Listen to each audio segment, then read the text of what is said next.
کیونکہ لوگوں کے دل جو ہے وہ اللہ کے دو انگلیوں کے مابین نہیں چاہتا پھر دیتا. کیا پتا اللہ کسی فرشتے کو انسانی شکل میں بھیجے. فرشتہ آتا ہے انسانی شکل میں آپ کی تکلیف کو رفع کر دے، آپ کی ضرورت کو پورا کر دے، اسی سے بات کسی اور سے. یہ ہے توحید کا لب لباب. یوں سمجھیے اسلام کی جڑ کیا ہے؟ ایمان.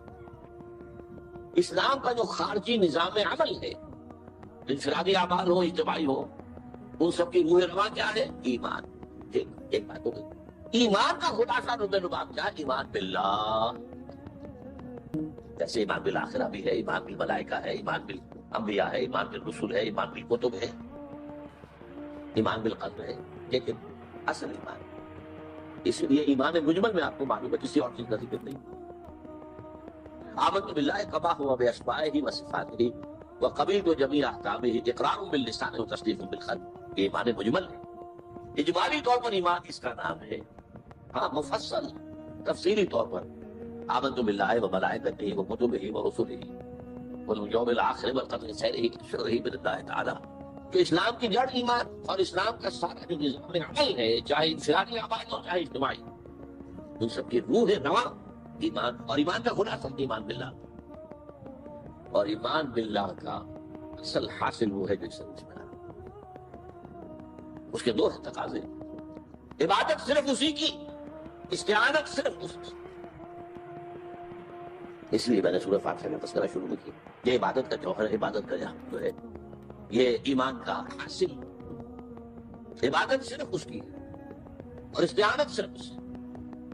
استعانت ہی میں ثواب بھی آ جائے. کبھی مدد ہے، آپ کسی سے کوئی مدد مالی چاہ رہے ہیں یا کوئی اور مدد چاہتے ہیں، کسی کام میں مدد چاہتے ہیں، جیسے میں نے کہا تھا کسی سفارش کرانا چاہتے ہیں بھی مدد، وہی کام فاستعین باللہ. اور جب مدد مانگو صرف اللہ سے مانگو. اور وہ سارے الفاظ یاد کر لیے: استدعاء، استعانت، استغاثہ. یہ جو غوث اعظم سے استغاثہ کیا جاتا ہے شرک ہے. استغاثہ اللہ سے، دعائی اللہ کی. اس اعتبار سے استمداد، استعانت، استدعاء، استغاثہ، یہ سب اللہ سے، صرف اللہ سے. عبادت صرف اللہ، ایاک نعبد، اور استعانت صرف اللہ سے. مانگو صرف اللہ سے، جب مدد کرو صرف اللہ سے. تمام لوگ جمع ہو کر تمہیں کوئی فائدہ پہنچانا جانے نہیں پہنچا سکتے الا بشیء قد كتب اللہ لك وإن اجتمعوا على ان يضروك بشيء لم يضروك الا بشيء قد كتب الله عليك. اگر سب مل کر چاہے تمہیں کوئی نقصان پہنچاتے نہیں پہنچا سکتے مگر وہی کچھ جو اللہ نے تمہارے لیے لکھا. اب بتائیے خوف کی جڑ کر جائے گی. یہ جو ایمان جو ہے یہ خوف اور حزن دونوں سے نجات دلانے والی بات ہے. جو حقیقی مومن ہے وہ اللہ کا ولی ہے. حقیقی مومن وہ اللہ کا ولی ہے. اور الا ان اولیاء اللہ لا خوف علیہم ولا هم يحزنون. یہ اولیاء اللہ کو علیحدہ مخلوق نہیں ہے تو ان کے سر پہ سینگ نہیں ہوتے، انسان ہی ہوتے ہیں. لیکن حقیقی معنی میں مومن ان کے تعلق سے جو آج ہم پڑھ رہے ہیں ایمان اس درجے کا پہنچ گیا تو اللہ کا ولی ہے.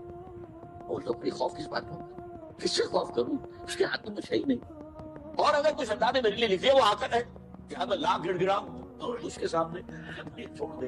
اگر اللہ نے لکھا ہوا ہے ان پہ تو کاہے کو اس کے سامنے گڑ گڑانا، کاہے کو جبرسائی کرنا اس کے سامنے. اور کسی کے ہاتھ میں کچھ ہے ہی نہیں، میرا خیر ہے کاہے کو مشاہدت کرنا اس کی. اور یہ رفعت الاقلام، دیکھو نوجوان قلمیں اٹھا لی گئی ہیں، وجفت الصحف، اور جو رجسٹر ہیں صحیفے ان کی سیاہی خشک ہو چکی ہے. یہ ہے وہ اللہ کا علم، اس میں ہر شے لکھی ہے. اس کی قلم اٹھا. جیسے آپ کو معلوم امتحان ہوتا تھا 3 گھنٹے ختم ہوئے، اسٹاپ رائٹنگ، بس اب قلم ہو جانا چاہیے. وہ قلم تو تقدیر کا کاتب جو ہے وہ قلم اس کا اٹھا لیا گیا، اور جو صحیفے جن پر یہ لکھا گیا وہ خشک ہوئے ہو گئے.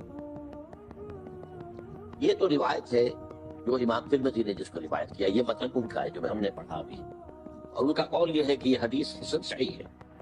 لیکن یہی روایت اور انہی راوی سے عبداللہ ابن عباس سے رضی اللہ تعالیٰ عنہ اور بھی محدثین نے کی ہے. پھر سے ایک اور متن جو ہے وہ یہاں پر امام نووی نے دے دیا ہے. اے فضل اللہ